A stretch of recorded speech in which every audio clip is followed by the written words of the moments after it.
Hope we are doing good. Okay.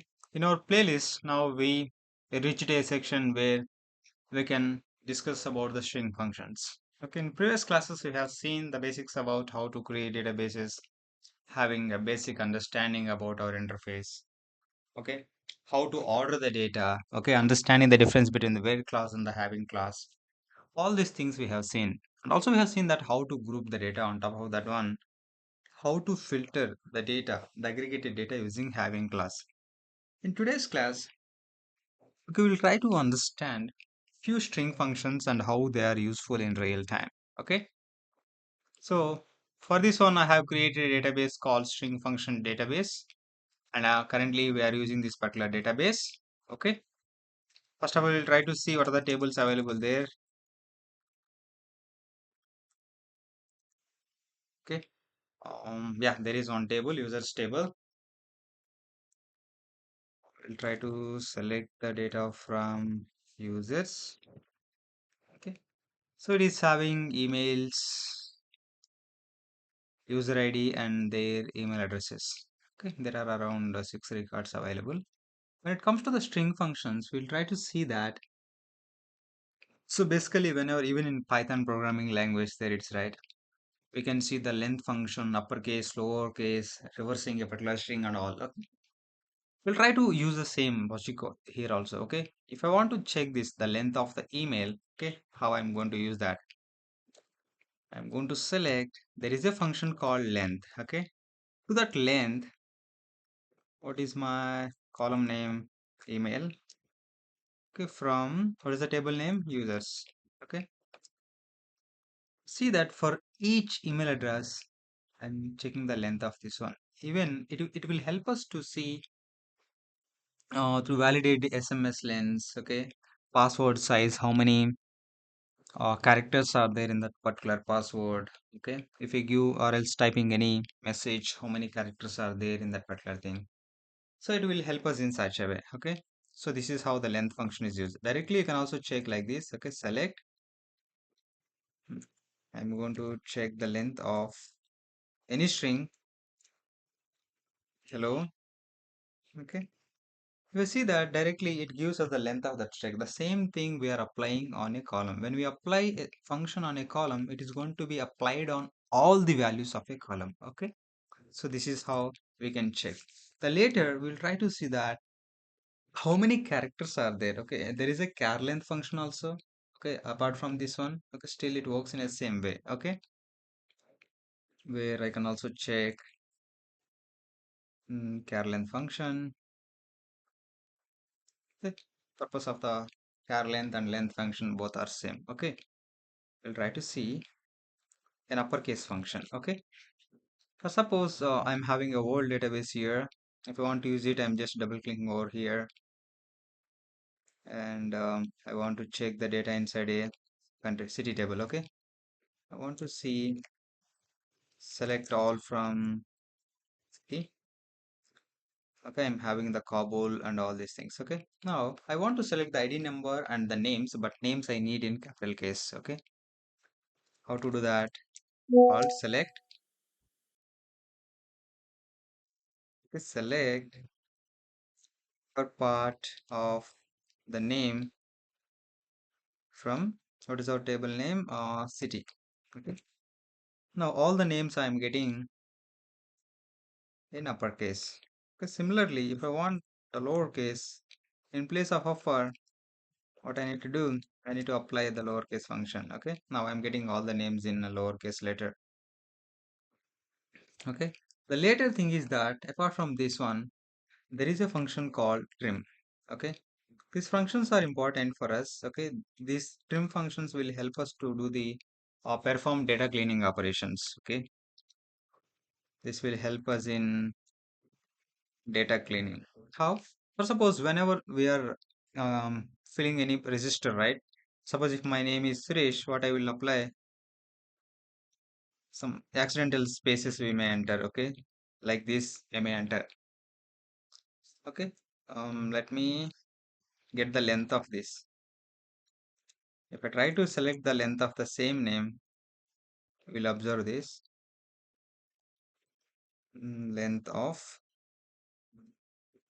Two spaces I have given. I'm writing Suresh. Yeah, I'm selecting this, executing this code. Mirror, okay, this is because of this one. Let me make this one into comment.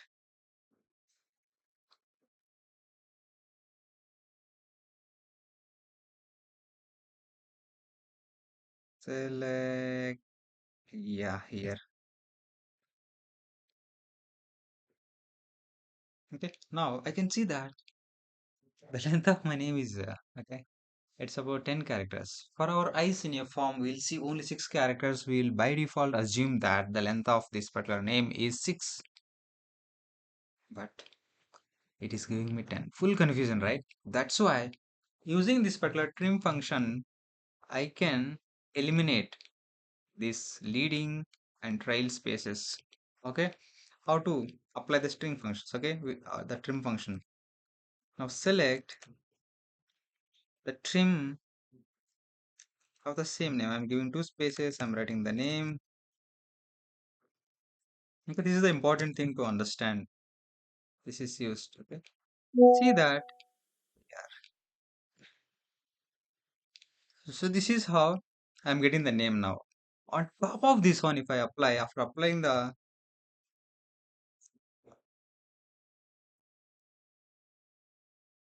okay,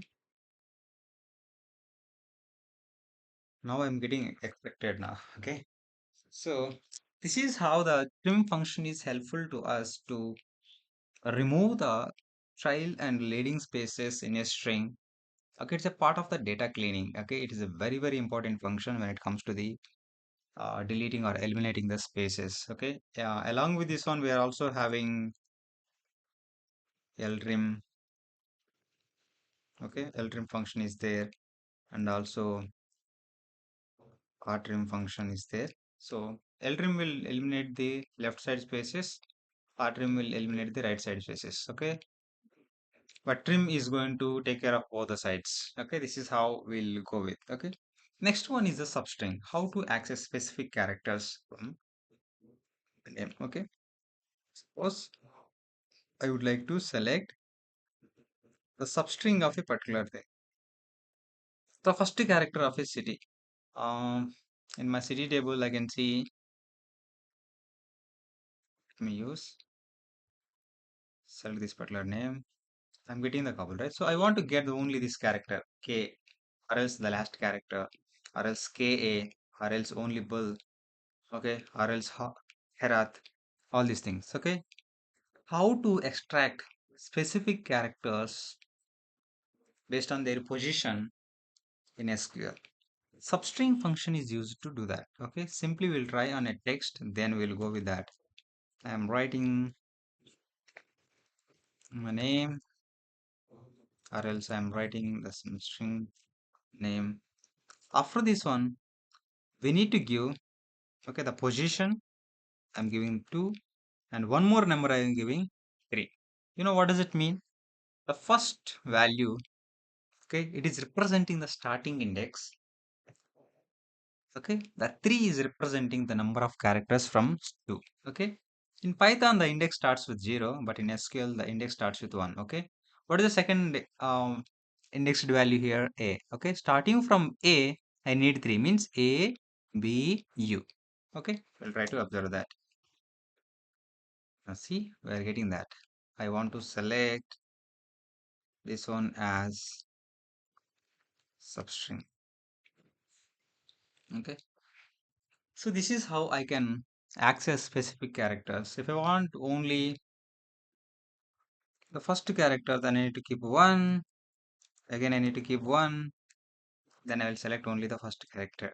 Okay, so I'll try to apply this function over here, where I'm going to have in this database.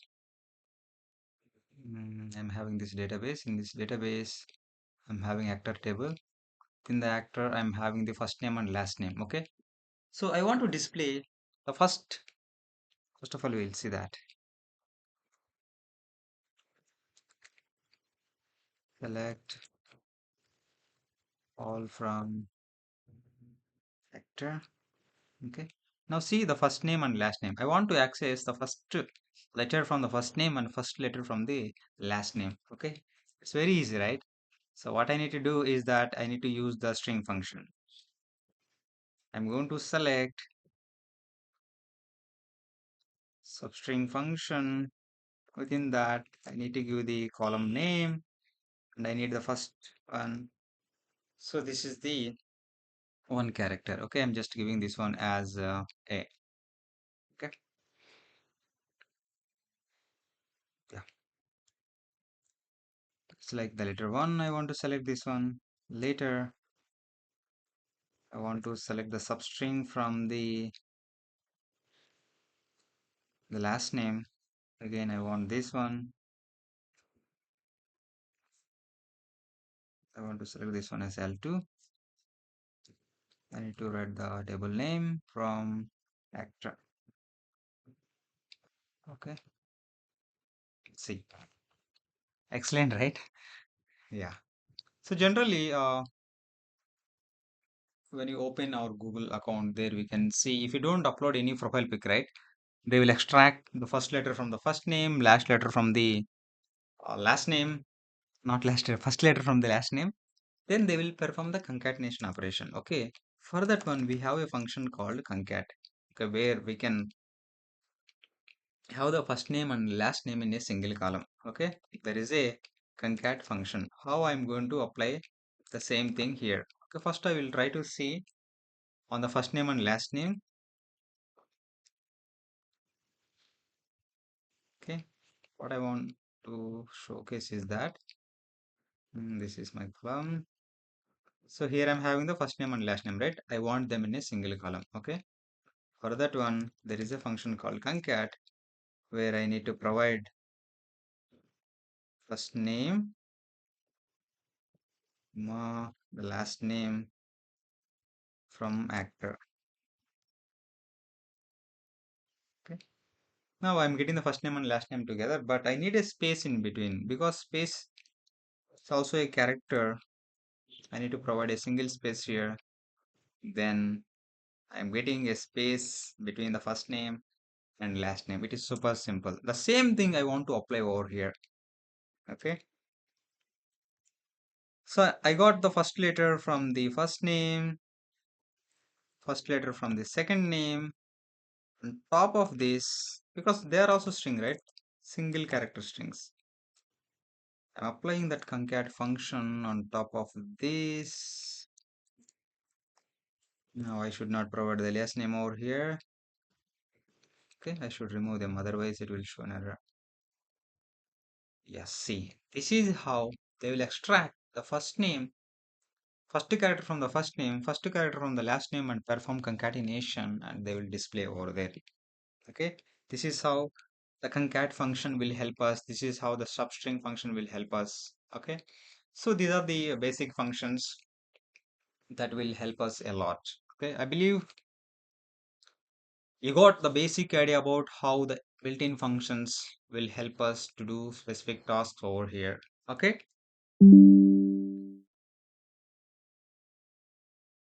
I'm going to apply or use one more important function that is called the substring index. Okay, I have a table where it is within the string functions. I have a table called users. Okay, I have a table called users. I want to see the data from that one. Select all from users. Okay, now I'm having the user ID and email addresses. Okay, so here basically I want to see how many Gmail accounts are there, how many um, Yahoo emails are there. Okay, I want to get the domain over there. How to get it? First of all, I should be in a position to extract the particular domain over there. Now, how to get it? There is a substring index. Okay, just like how we have a substring function, we have the same thing. We'll see substring index, how to use that. Okay, I'm going to select substring index. Okay, To the substring index, what I need to do? I think it is smaller. I should increase the size of it, right? Substring index. To this one, I need to give the column name. Okay, means the string that I am passing. After this, I need to provide the delimiter. So I'm going to use this at the rate symbol. After that one, if I give a negative number, it gives the right side part of the string. Means this is my delimiter which is separating. Okay, right side part of this one. If I give the negative number, if I give the positive number, I will get the left side part of that. Okay, the ID. I'll get the ID. Okay, if I give -1, I'll get the domain. Okay, I'll try to see. Oh, I forgot to give the table name from users. We select the code, execute it. Yeah, see, I am getting it right. Now I want to see how many accounts with the Gmail domain are there. Okay, how to use it. So now we got it. It is giving a particular substring called Gmail. Okay, I am going to use this gmail.com. Okay, the same code that I am going to use. Select the count. How many are there? I want to count. Okay, I'm going to select like a number of Gmail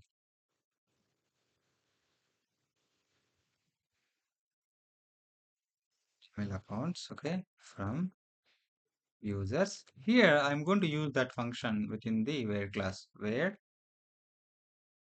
this extracted domain name equals to gmail.com. Understanding? We'll try to see.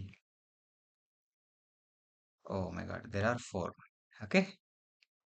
Similarly, I can also check like I need to go with the main thing.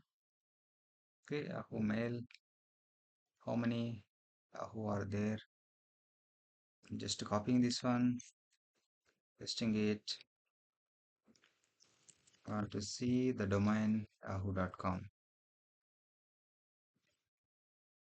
It is because I haven't ended this query. Selecting it, running this query. There are two. Oh, I need to change this one, right? It's like number of Yahoo accounts. Okay. So now it is proper. Now this is how we'll work with the string functions. Hope you have enjoyed the session. Okay. In this session, totally, we have seen the length function. Okay, to get the number of characters, converting a string into uppercase, lowercase, and deleting the trial spaces and leading spaces. Later, we have seen that how to extract a specific part of a string. Later, we have used how to concatenate two strings, and we have seen one of the important function that is substring index, which will help us to do these sort of activities. Thank you so much for attending. Hope you have enjoyed it. Subscribe for more such videos. I'll keep on uploading in order to complete this particular playlist so that you will be with a complete pack of SQL. Thank you.